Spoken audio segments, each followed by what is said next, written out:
Bismillahirrahmanirrahim. Alhamdulillahil karimil wadud, al-wahidil wujud, ilaihil matlubu wal maqsud. Ashhadu an la ilaha illallah wahdahu la syarika lahul ma'bud, wa ashhadu anna sayyidana Muhammadan abduhu wa rasuluhul hamidul mahmud. Allahumma salli wa sallim wa barik ala al-muttasibi bil karami wal jud, Sayyidina wa maulana Muhammadin sahibil maqamil mahmud, wa ala alihi wa sahbihi wa zurriyatihi wa adba'ihi ila yaumil khulud, amma ba'du. Yang kita hormati dan kita cintai para habaib dan para alim ulama, guru-guru agama, para muhibbin, hadirin, hadirat, rahimakumullah. Alhamdulillah, puji syukur selalu kita haturkan kehadirat Allah subhanahu wa ta'ala, yang mana telah mengumpulkan kita di tempat yang penuh berkah dan rahmat ini untuk berzikir, bersalawat, dan menerima limpahan ilmu dari Allah subhanahu wa ta'ala, yang mudah-mudahan ilmu yang dilimpahkan Allah kepada kita itu diberi taufik untuk mengamalkannya. Amin ya rabbal alamin. Salawat dan salam kita haturkan kepada junjungan kita Nabi besar Muhammad sallallahu alaihi wasallam, dan kepada seluruh keluarga, sahabat, zuriat beliau, dan para pengikut sampai hari kiamat nanti. Para muhibbin rahimakumullah, al-hikmatu tsaniyah wal arba'un min al-hikamil ataiyah. Qala al-imam Ahmad ibnu Athaillah Sakandari rahimahullah, nafa'ana bi ulumih. Hikmah yang ke-42 dari kitab Al-Hikam, berkata Imam Ahmad ibnu Athaillah As-Sakandari rahimahullah, wa nafa'ana bi ulumih. La tarhal min kaunin ila kaunin patakuna kahimarir raha, yasiru wal makanul ladzi irtahala ilaih huwa alladzi irtahala minhu, walakin irhal minal akwan ilal mukawwin wa anna ila rabbikal muntaha. Wanzur ila qawli Rasulillah sallallahu alaihi wasallam, faman kanat hijratuhu ila Allah wa rasulih fa hijratuhu ila Allah wa rasulih, wa man kanat hijratuhu ila dunya yusibuha aw imraati yankihuha fa hijratuhu ila ma hajara ilaih. Fafham qawlahu alaihi salatu wassalam wa ta'ammal hadzal amra in kunta dza fahmin. Yang artinya, janganlah kamu berangkat dari satu makhluk kepada makhluk yang lain. Apabila engkau berangkat dari satu makhluk kepada makhluk yang lain, maka engkau seperti himar, keledai yang menggiling gandum. Dia berjalan, dan tempat yang dia berpindah kepadanya, itulah tempat yang dia berpindah daripadanya. Tetapi berangkatlah engkau daripada makhluk kepada yang menciptakan makhluk itu, dan bahwa kepada Tuhan engkau kesudahan. Dan renungilah kepada sabda Rasulullah sallallahu alaihi wasallam, barang siapa yang hijrah kepada Allah dan Rasul, maka balasan hijrah itu kepada Allah dan Rasul yang membalasnya. Dan barang siapa yang hijrah seseorang itu kepada dunia, yang dia dapatkan dunia itu, atau hijrahnya dia kepada perempuan yang dia nikahi itu perempuan, maka balasan hijrahnya kepada sesuatu yang dia hijrah kepadanya. Pahamilah sabda Rasul alaihi salatu wassalam dan renungilah ini perkara jika engkau mempunyai pemahaman. Nah, itulah terjemah makna daripada hikmah yang ke-42 ini. Para muhibbin rahimakumullah, di dalam hikmah yang terdahulu yang ke-41, di situ telah dijelaskan oleh musannif bahwa sungguh aneh orang yang lari daripada sesuatu, lari daripada zat yang dia tidak bisa lepas dari zat itu. Kemudian dia mencari sesuatu yang tidak kekal sesuatu itu. Maksudnya sangatlah aneh orang yang beribadah, beramal, tetapi tujuannya itu adalah makhluk Allah. Lanjutan dari hikmah yang ke-41 ialah hikmah yang ini ke-42. Jangan kamu berpindah dari satu makhluk kepada makhluk yang lain.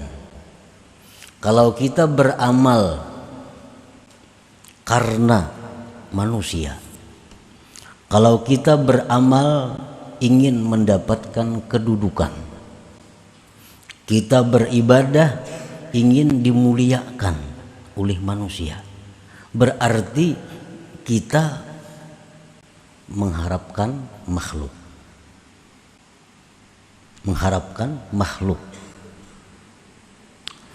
Nah, selanjutnya kalau kita beribadah kepada Allah mengharapkan surga, kita beribadah kepada Allah mengharapkan kelapangan di akhirat, kita beribadah mengharapkan dapat gedung, fasilitas-fasilitas yang luar biasa di surga. Padahal surga itu pun makhluk Allah juga. Nah, jadi jangan kita berpindah dari satu makhluk kepada makhluk yang lain. Kalau kita beribadah untuk mencari kedudukan itu makhluk. Kalau kita beribadah karena mengharapkan surga pun makhluk. Nah, jadi janganlah berpindah dari satu makhluk kepada makhluk yang lain. Itu maksudnya. La tatruk hazzan min huzuzi nafsik talaban li hazzin akhar. Jangan kamu tinggalkan bagian dari bagian diri engkau untuk mencari bagian yang lain.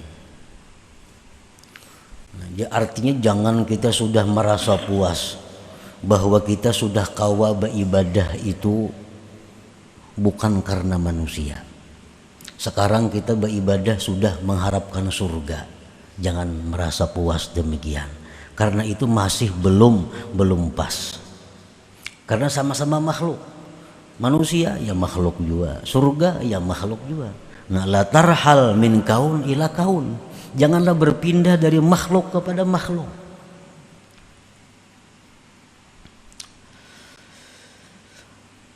Dicontohkan oleh beliau, kaman zahada fid dunya wan qata'a ila Allah yatlubu bidzalik rahata badanihi wa iqbalat dunya alaihi.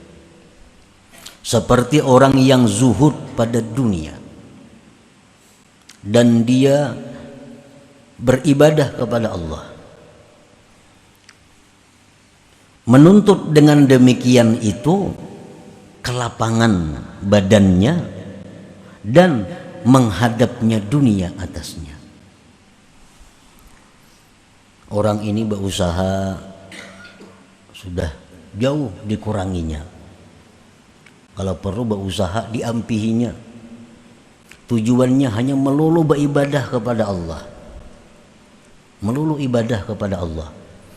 Toko kada buka lagi, kabun-kabun kada diurusinya lagi. Nah, ini beribadah aja kepada Allah. Tapi tujuannya beribadah kepada Allah itu adalah agar dunia itu datang sendiri kepadanya. Agar dunia itu datang sendiri kepadanya. Karena Rasulullah sallallahu alaihi wasallam bersabda, "Man inqata'a ilallah kafahu kullu mu'nah wa razaqahu min haitsu la yahtasib." Barang siapa yang berputus kepada Allah, kada mengurusi lagi dunia, ini hanya khusus beribadah kepada Allah, Allah jamin kehidupannya, Allah cukupi segala kebutuhannya, Allah beri rezeki tanpa diduga-duga. Dalam riwayat lain, dunia akan datang menyerah kepadanya. Nah, jadi inya nih sengaja ampih berusaha hendak beribadah aja kepada Allah, kada tahu urusan lagi dengan usaha-usahanya. Tujuannya apa? Supaya dunia itu datang sendiri kepadanya. Nah, ini ngarannya apa? Berpindah dari satu makhluk kepada makhluk yang lain.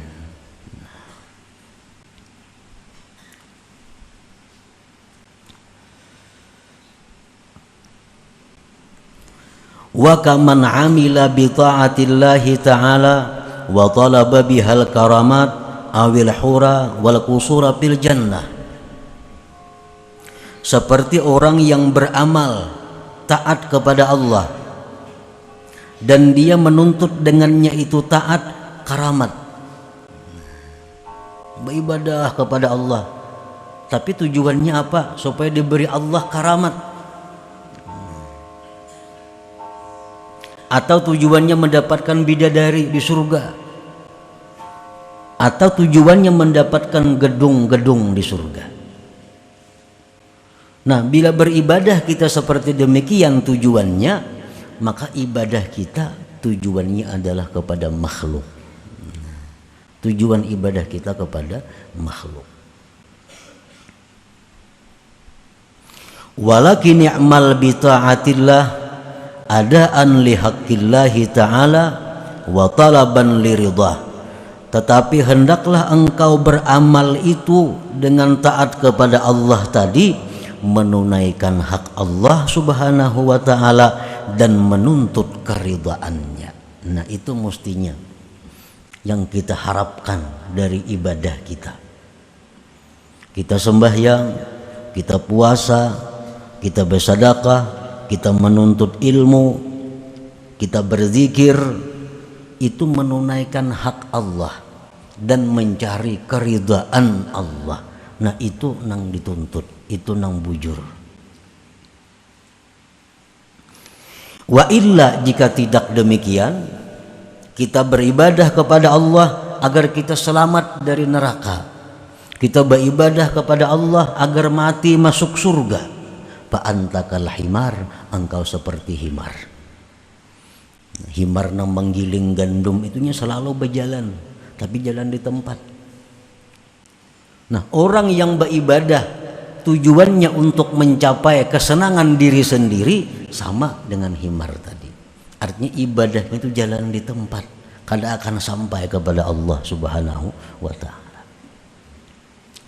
Para muhibbin rahimakumullah, apabila kita beribadah untuk dunia, Allah akan memberikan dunia itu. Allah berikan dunia. Wa ma lahum min khalaq, tapi di akhirat orang ini tidak ada lagi bagian.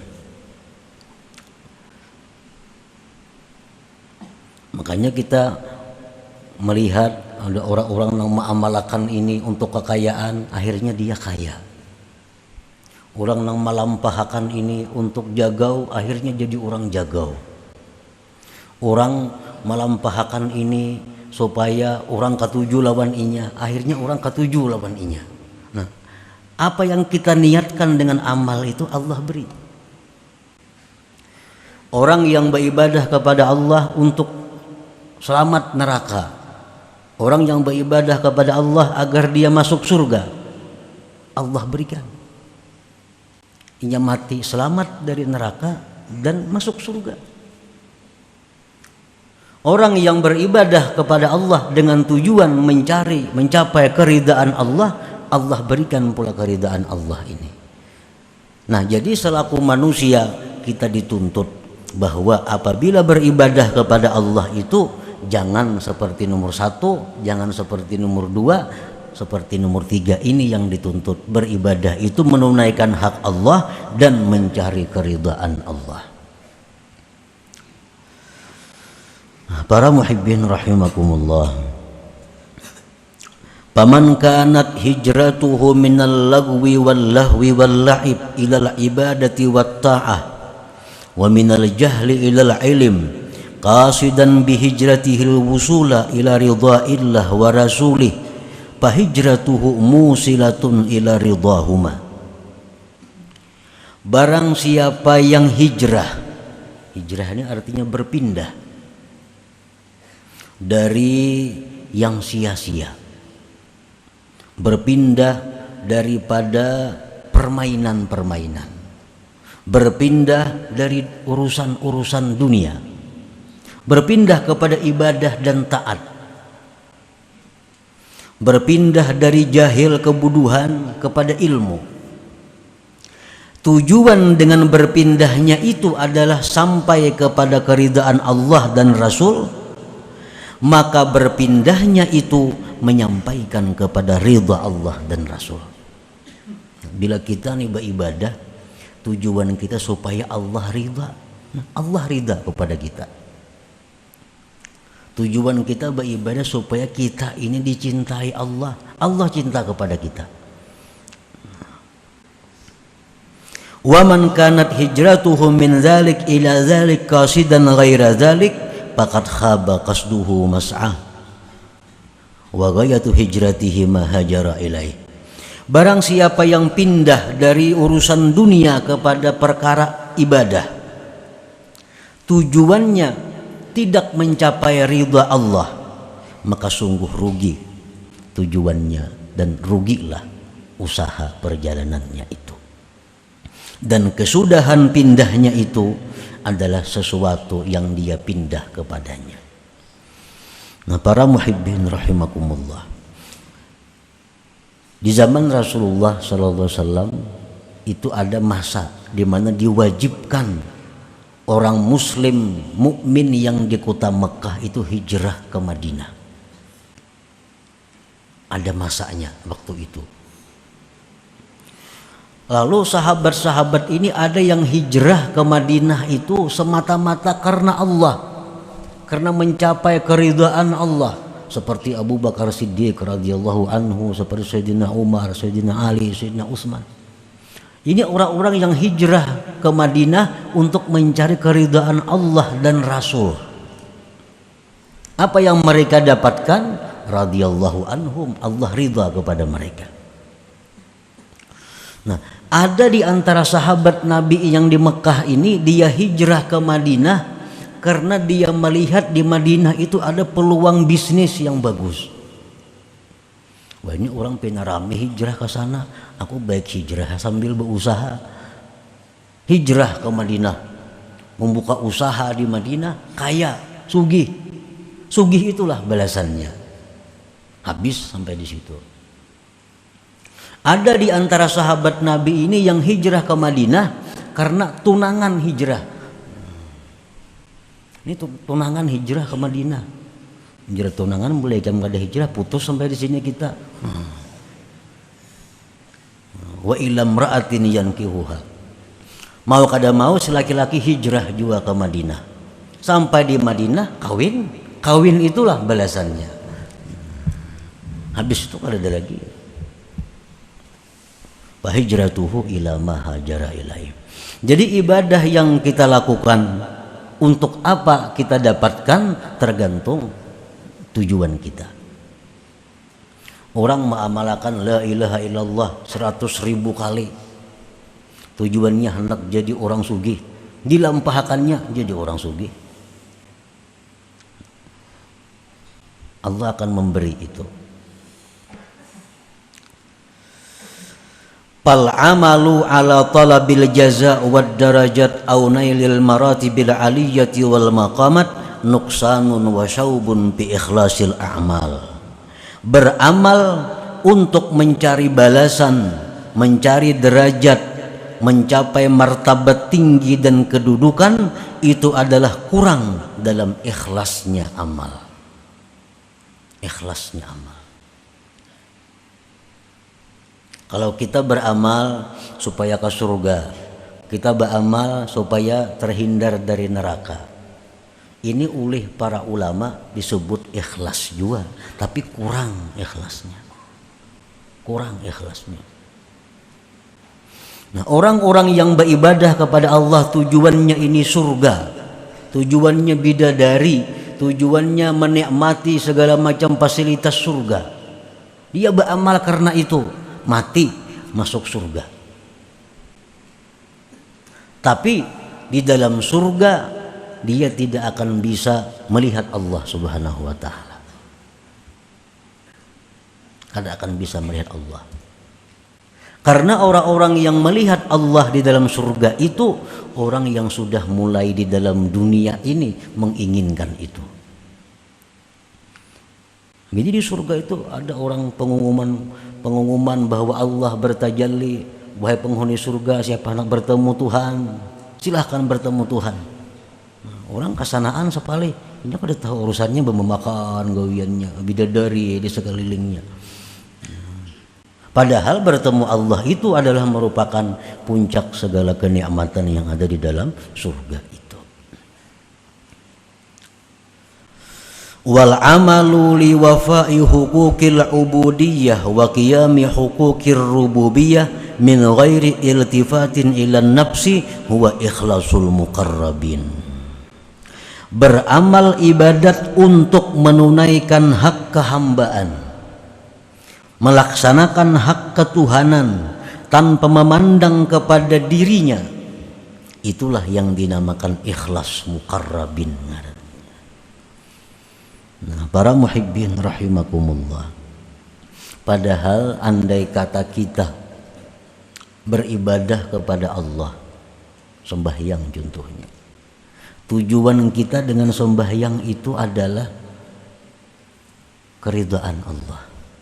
Itu lagi sebuting Allah ridha kepada kita, Allah ridha kepada kita. Nah, bila Allah itu ridha kepada kita, segala kebaikan-kebaikan dicurahkan kepada kita. Segala kebaikan dicurahkan kepada kita. Kalau kita mengambil yang ridha ini.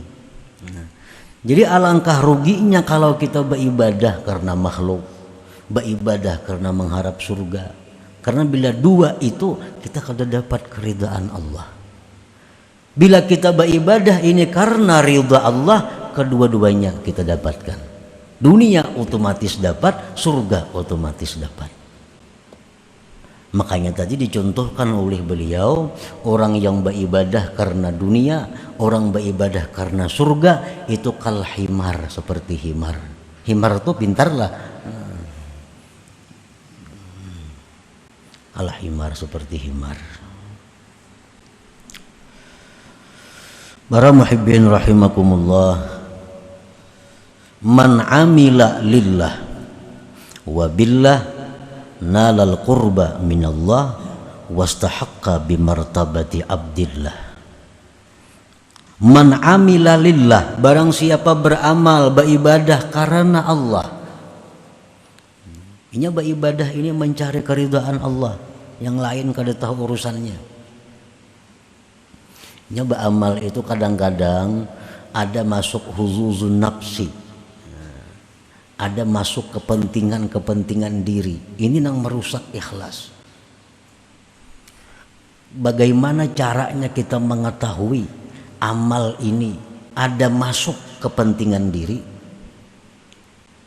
Mengetahui mana amal ibadah kita yang murni karena ridha Allah. Nah, di situ kadang-kadang kita ada menjumpai dua macam perkara ibadah. Dua macam perkara ibadah. Ibadah yang pertama lebih besar pahalanya. Ibadah yang kedua lebih kecil pahalanya. Bila kita memilih ibadah yang kecil pahalanya, berarti di situ ada kepentingan diri. Ikhlasnya kada murni. Bila kita mengutamakan ibadah yang besar pahalanya, kita tinggalkan ibadah yang kecil pahalanya, berarti kita mementingkan keridhaan Allah ngarannya. Kita ambil contoh umpamanya. Ini ada orang maulah masjid, memerlukan dana. Dananya misal 10 juta. Ini kita sumbang berpahala. Berpahala ini. Ini perbaikan masjid memerlukan dana 10 juta. Di saat yang bersamaan ada keluarga kita yang sedang sakit, membutuhkan dana untuk berobat 10 juta juga. Pahalanya tentu lebih besar menolong manusia ini. Pahalanya lebih besar kita mengobati nanggaring ini, duit 10 juta itu. Kalah kita pahalanya untuk merihab, memperbaiki masjid tadi. Nah, apabila kita ini cenderung, kita ini ingin menggunakan duit ini untuk masjid itu, kita biarkan yang sakit ini sakit, berarti ibadah kita itu kadang mencari keridhaan Allah. Ada kepentingan nafsu di situ masuk. Karena kita menyumbangkan masjid ini diumumkan orang, si anu menyumbang 10 juta. Menyumbang nanggaring, siapa mau makan adalah di masjid mau makan, gak ada. Nah, di situ kita diuji. Setiap dua ibadah yang bertentangan, satu pahala lebih besar, bila kita melaksanakan pahala yang lebih kecil, di situ karena Allah, karena ada kepentingan-kepentingan nafsu. Nah, para muhibbin rahimakumullah, man amila lillah, barang siapa beramal karena Allah, wabillah, dan dengan Allah. Inya ini beramal mencari keridhaan Allah, dan inya pun sadar kawa beramal itu karena ditolong oleh Allah, wabillah ngarannya. Jadi beramal ini karena Allah. Amun merasa seseorang nang beramal kada jadi napa-napa amalnya, itu ujub ngarannya. Ujub tuh ihbatul amal, menggugurkan amal. Nah, barang siapa beramal karena Allah dan dia merasa beramal itu dengan pertolongan Allah, dia akan mencapai kedekatan daripada Allah. Nah, akan mendekatkan kepada Allah. Bila sudah kita dekat kepada Allah, wastahaqqa bi martabati abdillah, kita berhak duduk di martabat abdillah, hamba Allah ngarannya. Nah, para muhibbin rahimakumullah. Jadi kita ini kada semuaan hamba Allah. Ada nang hambanya surga, ada nang hambanya karamat, ada nang hambanya kemuliaan, ada nang hambanya dunia. Nah, kemana kita beribadah tujuan kita, itulah tuan kita, itulah tuan kita. Kalau kita beribadah ini karena Allah, berarti Allah tuan kita dan kita ini budaknya, hamba Allah. Nah, kedudukan Abdullah, kedudukan hamba Allah itu merupakan kedudukan yang paling tinggi di antara segala kedudukan. Para muhibbin rahimakumullah. Jadi kesimpulannya bahwa setiap kali kita melakukan ibadah, maka tujuan kita dengan ibadah itu hanya satu, ialah keridhaan Allah.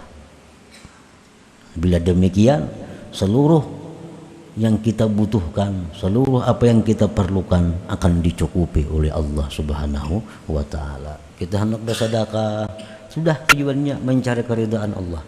Hendak sembahyang, mencari keridhaan Allah. Hendak membaca Quran, cari keridhaan Allah. Segala ibadah yang kita lakukan li talabi mardatillah, untuk menuntut keridhaan Allah Subhanahu wa taala. Bila demikian otomatis sudah ke surga matinya. Otomatis sudah dunianya akan bahagia. Orang yang diridai Allah. Nah, selanjutnya hikmah yang ke-43. Ila hadratin Nabi sallallahu alaihi wasallam. Al-Fatihah.